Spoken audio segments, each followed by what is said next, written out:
মৰমৰ ছাত্ৰ-ছাত্ৰীসকল, মই আজি তোমালোকৰ তৃতীয় শ্ৰেণী অসমীয়া পাঠ্যপুথি স্পন্দন প্ৰথম ভাগৰ অধ্যায় 9 পাঠ 2 জ্ঞানী ল'ৰা নামৰ যিটো পদ্য আছে সেই পদ্যটি মই তোমালোকক বুজাই দিবলৈ চেষ্টা কৰিছো। গতিকে তৃতীয় শ্ৰেণী ছাত্ৰ-ছাত্ৰীসকলে পাঠটি ভালদৰে মনোযোগ দিবা বুলি আশা কৰি আজি ভিডিঅ' আৰম্ভ কৰিছো। জ্ঞানী ল'ৰা পদ্যটি লিখিছে ধনাই বৰা। এতিয়া চাওঁ প্ৰথমতে পদ্যটি মই পঢ়ি শুনাইছো তোমালোকক। আনৰ অহিত চিন্তা নকৰে যিজন, নকয় যি অসত্য বা অপ্ৰিয় বচন। দুখ এৰি আনৰ যি গুণকহে ধৰে, নিজৰ দেখিলে দুখ পৰিত্যাগ কৰে। সচ আলোচনাতহে মন যাৰ ৰয়, বিনয় বচনে কথা সকলোকে কয়। শুনিলে নিজৰ নিন্দা আনৰ মুখত, উভতি নাপাৰে গালি খঙৰ কোবত।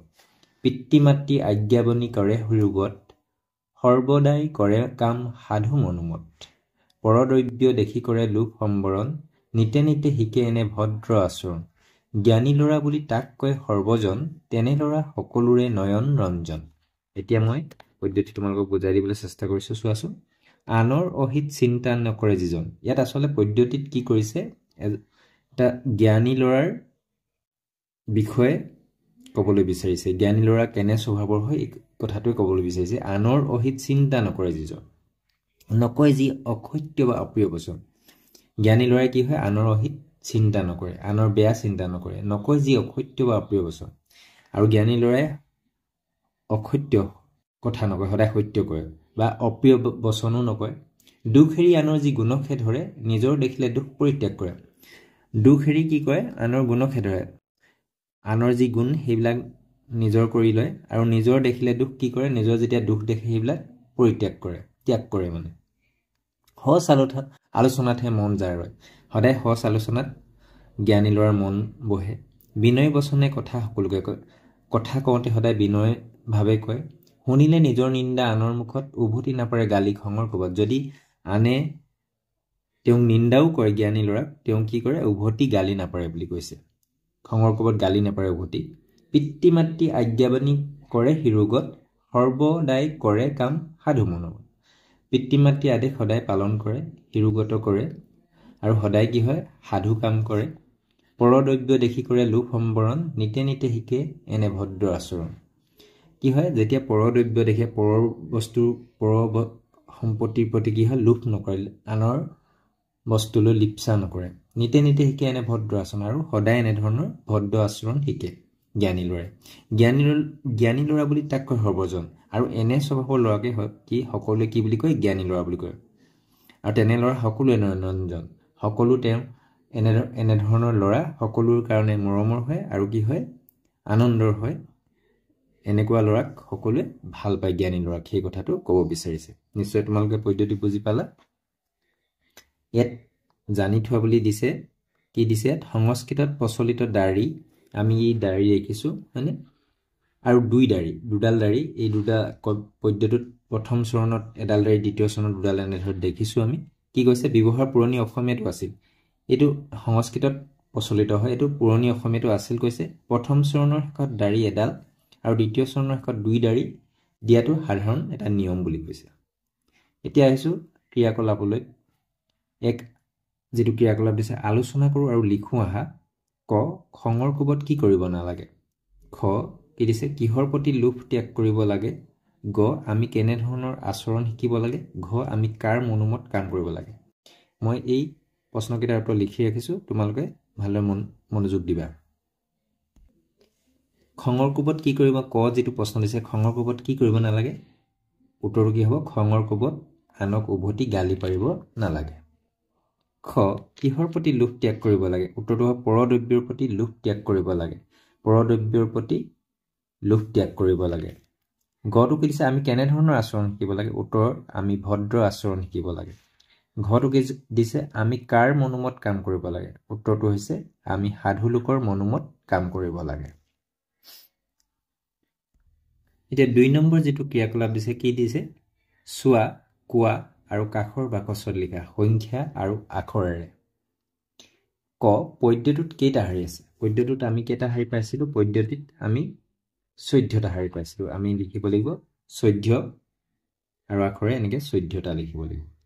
খ, পদ্যটোৰ প্ৰতিশাৰীত কেইটাকৈ আখৰ আছে পদ্যটোৰ প্ৰতিশাৰীত কেইটাকৈ আখৰ আছে আমি এনেকৈ হিচাপ কৰিলে কেইটা দেখো প্ৰত্যেকটো শাৰীত 5টাকৈ আখৰ আছে 5টা আৰু সংখ্যাৰে আখৰে এনে ধৰণে লিখিব লাগিব পদ্যটোত জৈন্যজ্ঞ যুক্তাক্ষৰটো কেইবাৰ ব্যৱহাৰ হৈছে এইটো কি হয় দুইবাৰ ব্যৱহাৰ হৈছে দুবাৰ আমি এই জৈন্যজ্ঞ জৰ লগত ন্য যোগ হৈ যিটো যুক্তাক্ষৰ হয় সেইটো দুবাৰ ব্যৱহাৰ হৈছে দুইবাৰ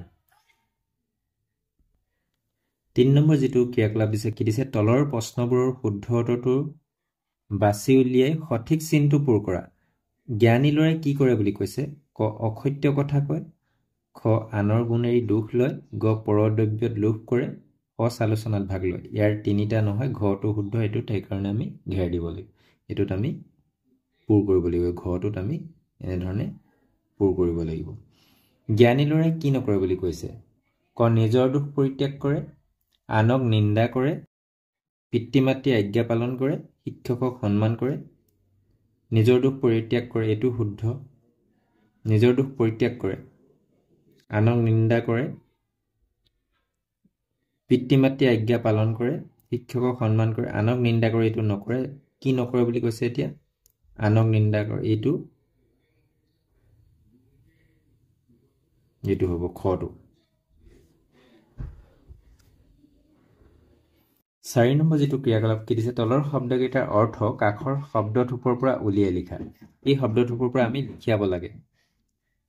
লিখিব লাগে এতিয়া আজ্ঞাবাণী ৰঞ্জন নিন্দা সৰ্বদা এইকিটা আমি ইয়াৰ পৰা আনি বিচাৰি লিখিব লাগে আজ্ঞাবাণীটো ইয়াৰ কি হ'ব আদেশ ৰঞ্জন আনন্দ নিন্দা তো কি হ'ব গৰিহনা সৰ্বদা সদায় তো কি হ'ব সদায় হ'ব এতিয়া 5 নম্বৰ যেটো ক্ৰিয়াকলাপ দিছে দুখ এৰি আনৰ যি গুণকে ধৰে এই বাক্যটোত থকা গুণ আৰু দুখ হৈছে পৰস্পৰ বিপৰীত অৰ্থ বুজোৱা শব্দ এনেৰ পদ্যটোত থকা আন পৰস্পৰ বিপৰীত অৰ্থ বুজোৱা শব্দ বিচাৰি উলিয়াই লিখা ইয়াত এনে ধৰণে বাক্যত পৰস্পৰ বিপৰীত অৰ্থ বুজোৱা আমি পোৱা নাই তথাপিও ইয়াত আমি অসত্য অপ্ৰিয় পাইছো এইকিটা আমি বিপৰীত শব্দ লিখিলো সত্য হলে অসত্য প্ৰিয় অপ্ৰিয় এনে ধৰণে আমি লিখিব পাৰো খ 5 নম্বৰ যেটো খ ক্ৰিয়াকলাপ দিছে পদ্যটোৰ পৰা বিপৰীত অৰ্থ বুজোৱা শব্দ বিচাৰি লিখা ইয়াত এই শব্দকেইটা বিপৰীত অৰ্থ বুজোৱা শব্দ বিচাৰি লব লাগে অসাধু সাধু অজ্ঞানী জ্ঞানী অভদ্ৰ ভদ্ৰ প্ৰিয় অপ্ৰিয় সত্য অসত্য 6 নম্বৰ যেটো ক্ৰিয়াকলাপ দিছে তলৰ শব্দকেইটাৰ বাক্য সাজি লিখা বাক্য সাজি লিখিবলৈ দিছে তলৰ শব্দ জ্ঞানী মানুহজন জ্ঞানী আমি এনেধৰণে লিখিব পাৰো আৰু তোমালোকে নিজে লিখিব পাৰা বেলেগ বাক্য ভদ্ৰ লৰাটো ভদ্ৰ আৰু অমায়িক স্বভাৱৰ সাধু লোকৰ আচৰণক সকলোৱে প্ৰশংসা কৰে সদায় সঁচ আলোচনাতহে অংশ ল'ব লাগে বিনয়ী হলে সকলোৰে মৰম বুটলিব পাৰি এনে ধৰণে আমি বাক্য সাজিব পাৰো 7 নম্বৰ যেটো ক্ৰিয়াকলাপ কি দিছে পদ্যটো লৰা শব্দৰ ঠাইত ছোৱালী বহুৱাই আওৰাও আহা এই লৰাটোৰ ঠাইত আমি ছোৱালী শব্দটো ব্যৱহাৰ কৰি আওৰাও বুলি কৈছে এতিয়া জানি থোৱা বুলি আমাক দিছে ছোৱালী হলনি পুৰুষ মহিলা মানুহ লোক আদি বহুৱালে পদ্যটোৰ অৰ্থ লৰচনা অৰ্থাৎ হলনি নহয় গতিকে পদ্যটোত লৰা শব্দটো উভয় লিংগৰ লোককে বুজাইছে লৰাই অকল বুজোৱা নাই পুৰুষ মহিলা বা ছোৱালী সকলো বুজাইছে মানে ইয়াত মানে যেহেতু ছোৱালী দিলেও পদ্যটোৰ কি হয় অৰ্থ হলনি নহয় চোৱাচোন গুণী শব্দটোৰ হলনি ভাল বা সৎ বহুৱাই পদ্যটো আকৌ এবাৰ আওৰাও আহা গুণী শব্দৰ হলনি কি ভাল বা সৎ বহুৱাই পদ্যটো আকৌ এবাৰ আওৰাও আহা বুলি কৈছে এইবাৰো নিশ্চয় পদ্যটোৰ অৰ্থ লৰচৰ হোৱা নাই কিন্তু ভাল বা সতৰ হলনি যদি বেয়া বা অসৎ শব্দ জোৰাই পঢ়ো তেনেহলে পদ্যটোৰ অৰ্থৰ লগত মিলিবনে চোৱাচোন নিশ্চয় নিমিলিব ভাল হলনি আমি বেয়া যদি ব্যৱহাৰ কৰিলি পঢ়ো তেতিয়া আমাৰ শব্দ অৰ্থ হলনি হৈ যাব পদ্যভাষিত গুণী শব্দটোৱে লৰা গুণৰ কথা প্ৰকাশ কৰিছে আনহাতে অসত্য অপ্ৰিয় আদি শব্দবোৰে দুখৰ প্ৰকাশ কৰিছে এনেদৰে গুণ দুখ আদি প্ৰকাশ কৰা শব্দবোৰকে বিশেষণ বুলি কোৱা হয় দুখ গুণ বুজোৱা যিবিলাক শব্দবিলাকক বিশেষণ বুলি কয় পদ্যটোত থকা বিশেষণবোৰ বিচাৰি উলিয়াই লিখা মই কেইটামান লিখি দিছো পদ্যটোৰ পৰা বিশেষণ শব্দ গুণ, দোষ, সঁচ, সাধু, ভদ্ৰ এইবিলাক পদ্যটোত থকা বিশেষণ শব্দ। তোমালোকে নিজেও ইয়াৰ পৰা বিচাৰি উলিয়াবা আৰু বিশেষণ যিবিলাক শব্দ আছে। 8 নম্বৰটো কি দিছে? পদ্যটো গদ্যৰ পৰাই পঢ়োৱা। গদ্যৰ ওপৰত পঢ়িবলৈ কেনেধৰণে পঢ়িব পাৰি? যিজনে আনৰ অহিত চিন্তা নকৰে। আমি যেতিয়া গদ্যৰ ওপৰত পঢ়ো এই প্ৰথম বাক্যটো এনেধৰণৰ হ'ব, যিজনে বা গুণী ল'ৰাই আনৰ অহিত চিন্তা, যিজনৰ ঠাইত আমি গুণী ল'ৰাইও ক'ব পাৰোঁ, গুণী ল'ৰাই আনৰ অহিত চিন্তা নকৰে। যি অসত্য বা অপ্ৰিয় বচন, অপ্ৰিয় বচনৰ ঠাইত কথাও আমি বুলি ক'ব পাৰোঁ, কথা যিজনে অপ্ৰিয় কথা নকয়। যি গুণী ল'ৰাই, যি আনৰ দোষ এৰি গুণকহে ধৰে। গুণী ল'ৰাই নিজৰ দোষ দেখিলে পৰিত্যাগ কৰে। যাৰ মন সঁচ আলোচনাতহে ৰয়। গুণী ল'ৰাই সকলোকে বিনয় বচনে কথা কয়। গুণী ল'ৰাই আনৰ মুখত নিজৰ নিন্দা শুনিলে খঙৰ কোবত উভতি গালি নাপাৰে। গুণী ল'ৰাই পিতৃ মাতৃৰ আদেশ আঁকোৱালি লয়। গুণী ল'ৰাই সৰ্বদাই সাধুলোকৰ মনোমত কথা কামহে কৰে। পৰদ্ৰব্য দেখি লোভ সম্বৰণ কৰে। গুণী ল'ৰাই নিতে ভদ্ৰ আচৰণ শিকে। সৰ্বজনে তাক জ্ঞানী ল'ৰা বুলি কয়। তেনে ল'ৰা সকলোৰে নয়ন ৰঞ্জন। এনেধৰণে আমি গদ্যৰ ওপৰত পঢ়িব পাৰোঁ। এতিয়া চোৱা 9 নম্বৰ যিটো ক্ৰিয়াকলাপ দিছে তাত কি দিছে? তলৰ পদ্যভাষী লৈ চোৱা। আনৰ অহিত চিন্তা নকৰে যিজন, নকয় যি অসত্য বা অপ্ৰিয় বচন। আনৰ অহিত চিন্তা নকৰাজনে কেতিয়াও অসত্য কথা নকয়। এই সত্য কেতিয়াও সলনি নহয়। তেনেদৰে মানুহ মৰে, চৰাই উৰে, নৈ সাগৰলৈ বয়, পূব দিশত বেলি উদয় হয়। এই কামবোৰ আগতেও হৈছে, এতিয়াও হয় আৰু ভৱিষ্যতেও হ'ব। অৰ্থাৎ এইবোৰ সদায় সত্য। এইবিলাক কি হয়? মানুহ মৰে, চৰাই উৰে, নৈ সাগৰলৈ বয়, এইবিলাক কি হয়? চিৰসত্য। এইবোৰ এতিয়া আগতেও হৈছিলে, এতিয়াও হৈ আছে, ভৱিষ্যতেও হৈ থাকিব।